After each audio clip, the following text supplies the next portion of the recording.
Hey guys, and welcome to another video, and in this video I'm going to show you how you can reset your WordPress password via your cPanel.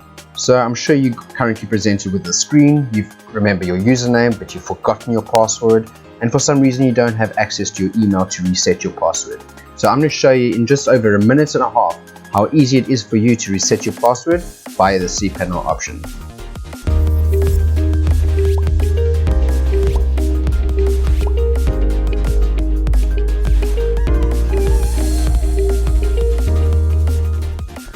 Alright, so I'm on my cPanel dashboard. Most hosting providers all around the world have cPanel, and it might look slightly different in layout, but the majority of hosting providers' cPanel instances are all basically the same.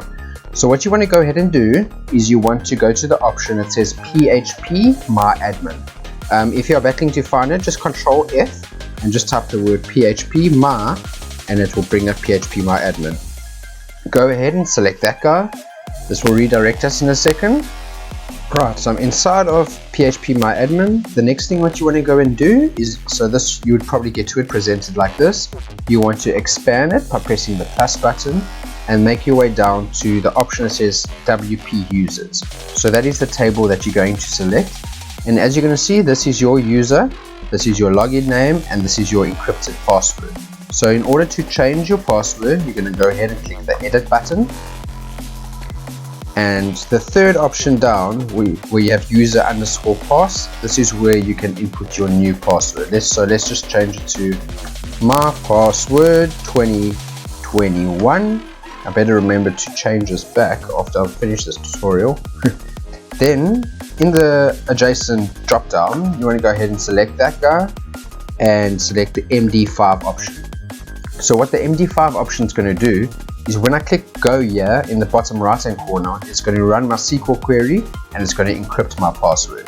So I run ahead and click go, and in a second's time, as you can see, if one row is affected, this means that your password has been successfully updated. So let's make our way now over to our site and type in our new password 2021 and click login. And this should take us to our WordPress dashboard, and that shows you that our password has been updated. If you found this video helpful and you were successfully able to change your password, please go ahead and give this video a like and subscribe and hit that bell notification so you're always notified of upcoming videos. And please go ahead and just leave me a comment if there's any other WordPress videos that you would like to have me make, or something that you might need help with. I would really be happy to assist you wherever I can. So leave me a comment, and thank you so much for watching. Until next time.